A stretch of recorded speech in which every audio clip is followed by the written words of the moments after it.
বন্ধুরা, জাতিসংঘের মতো বড় বৈশ্বিক সংস্থাকে একতরফা ন্যারেটিভ জালে ফেসে ভারতের মতো এক উদীয়মান মহাশক্তিকে ভয় দেখানোর ভুল করছে। আন্তর্জাতিক নিষেধাজ্ঞার আড়ালে ভারতের সার্বভৌমত্ব ও সীমান্ত নিরাপত্তাকে বাজি ধরার মতো কোনো বড় আন্তর্জাতিক ষড়যন্ত্র কি তারা রচে ফেলেছে? আর সবচেয়ে বড় প্রশ্ন, এই চৌতরফা চক্রব্যূহের মাঝে নতুন দিল্লির ক্ষমতার অলিন্দ থেকে শুরু করে সীমান্ত পর্যন্ত এমন কোন মহাপ্রলয়কারী কৌশল তৈরি হয়ে গেছে যা বিশ্বের বড় বড় দেশের রাতের ঘুমকে উড়িয়ে দিয়েছে? বন্ধুরা, ভারত ও তার প্রতিবেশী দেশ বাংলাদেশের সীমান্তে চলতে থাকা এই বিবাদ এখন আর শুধু দুটি দেশের মাঝে জমির তর্কবার নয়, হ্যাঁ, বরং এই পুরো বিষয়টি এমন এক বিপজ্জনক আন্তর্জাতিক মোড় নিয়েছে যা বিশ্বের নীতি নির্ধারকদের অবাক করে দিয়েছে। পরিস্থিতি এতটাই বিগড়ে গেছে যে একদিকে সীমান্তে কাঁটাতারের বেড়া দেওয়ার কাজ পুরো গতিতে চলছে আর সামরিক তৎপরতা বাড়ছে, অন্যদিকে বৈশ্বিক মঞ্চে ভারতকে ঘেরারও নিষেধাজ্ঞার জালে ফাঁসানোর চক্রান্ত চরমে পৌঁছে গেছে। কিন্তু আজকের নতুন ভারত কি কোনো কাগজের হুমকি বা আন্তর্জাতিক চাপের মুখে মাথাকে নত করবে, নাকি পর্দার আড়াল থেকে ভারতের এমন এক অ্যাকশন শুরু করেছে যা পুরো গেমের মোড়কে ঘুরিয়ে দেবে?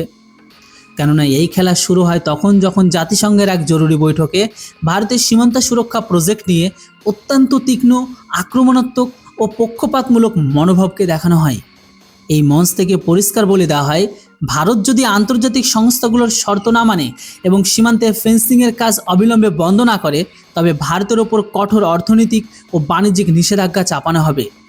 এই বয়ান আসতেই ভারত বিরোধী শিবিরে এবং সীমান্ত পারকের শাসকদের মাঝে উদযাপনের পরিবেশ তৈরি হয়। তাদের মনে হয়েছিল আন্তর্জাতিক চাপে ভারত পিছু হটবে। যদি এমনটা হতো তবে সীমান্ত পারের বিদেশি শক্তিগুলো ভারতের ভেতরে অবৈধ অনুপ্রবেশ, অস্ত্র চোরাচালান আর দেশের অভ্যন্তরীণ নিরাপত্তা নষ্ট করার এক খোলা সুযোগ পেয়ে যেত। সীমান্ত পারের নবনির্বাচিত সরকার এই পুরো বিবাদকে শুধু দুই দেশের মাঝে সীমাবদ্ধ রাখতে চায়নি, বরং একে নিজেদের বড় মস্ত কূটনৈতিক জয় বলে মনে করেছিল।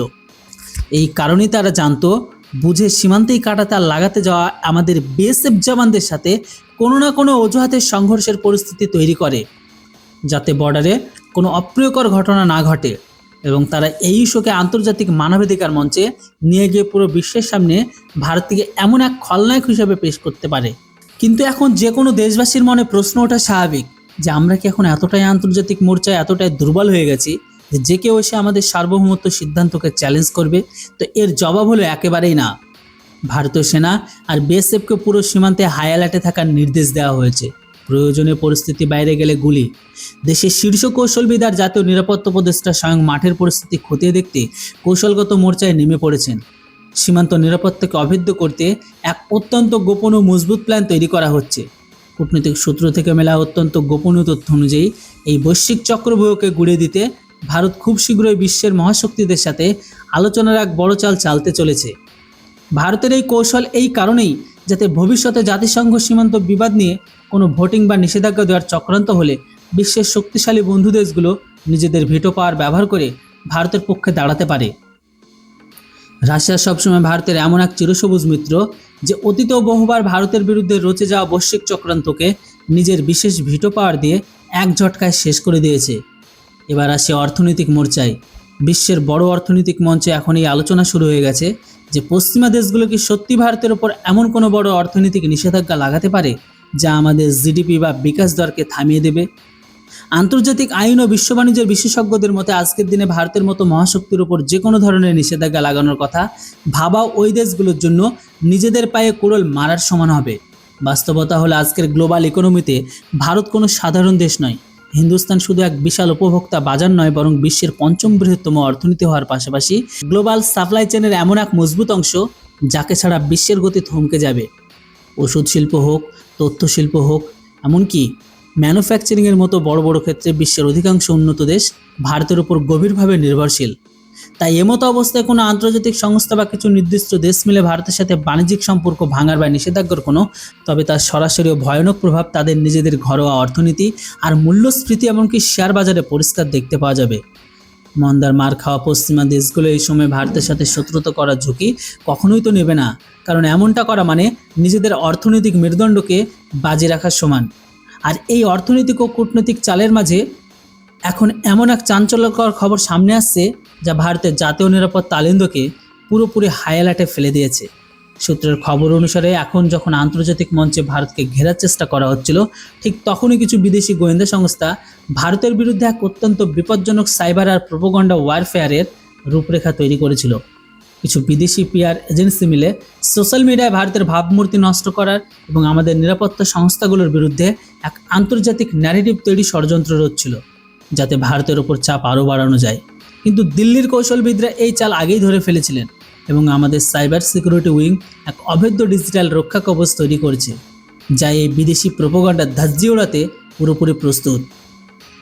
যেখানে রয়েছে বিদেশি লবি, থিঙ্ক ট্যাঙ্ক এবং কথিত মানবাধিকার গোষ্ঠীগুলোর এক পুরো ফোর্স, নানান ধরনের ডাটা, অর্ধেক সত্য আর পুরো মিথ্যে মিশিয়ে এমন একটা ফ্রেম তৈরি করার চেষ্টা করছে যেন ভারত কোনো কঠোর ও একতরফা অভিযান চালাচ্ছে। অথচ মাঠের আসল সত্য হলো আমাদের লক্ষ্য শুধু এবং কি শুধুমাত্র অনুপ্রবেশ, চোরাচালান এবং সীমান্ত পারের সংগঠিত অপরাধ বন্ধ করা। এই প্রোপাগান্ডার নেটওয়ার্কগুলো সোশ্যাল মিডিয়া থেকে শুরু করে ইন্টারন্যাশনাল নিউজ রুম পর্যন্ত এক সুনির্দিষ্ট ক্যাম্পেইন চালাচ্ছে, যেখানে বর্ডারের ফেন্সিংকে এক দমনমূলক পদক্ষেপ হিসেবে দেখানো হচ্ছে।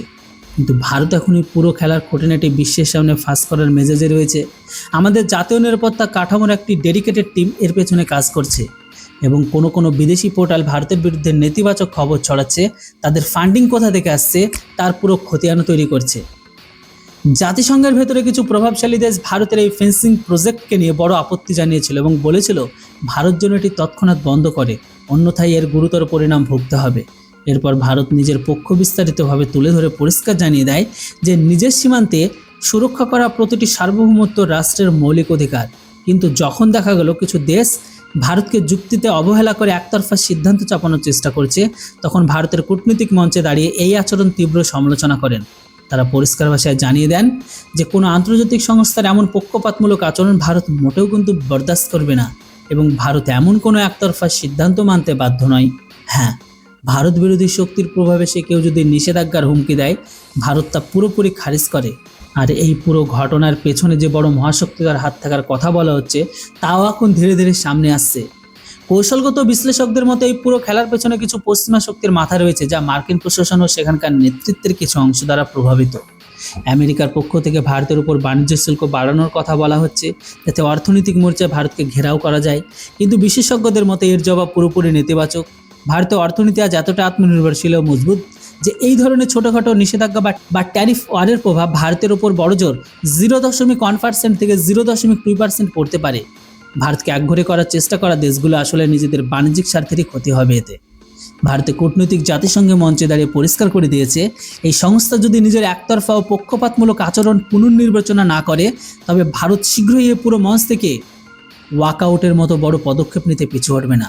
ভারত এক পারমাণবিক ক্ষমতা সম্পন্ন মহাশক্তি হিসেবে নিজেকে জাতীয় স্বার্থে সবার উপরে রাখে এবং নিজের সিদ্ধান্ত নিজে নেওয়ার পূর্ণ ক্ষমতা রাখে। সীমান্তে আমাদের বীর জওয়ান ও নিরাপত্তা বাহিনী পুরোপুরি প্রস্তুত হয়ে ডটে রয়েছে এবং দেশের নেতৃত্ব কূটনীতির টেবিল থেকে শুরু করে গ্রাউন্ড জিরো পর্যন্ত প্রতিটি চক্রব্যূহ ভাঙার জন্য তৈরি। বিশ্বের কোনো শক্তি এখনও নতুন ভারতকে নিজের নিরাপত্তা সুনিশ্চিত করা থেকে কেউ আটকাতে পারবে না। বন্ধুরা, এই পুরো ইস্যুতে আপনাদের মতামতকে নিচে কমেন্ট বক্সে অবশ্যই লিখে জানান। ভিডিও আর ইনফরমেশন ভালো লাগলে অবশ্যই ভিডিওটিকে লাইক করে চ্যানেলটিতে নতুন হলে সাবস্ক্রাইব করুন। Thanks for watching. জয় হিন্দ, বন্দে মাতরম।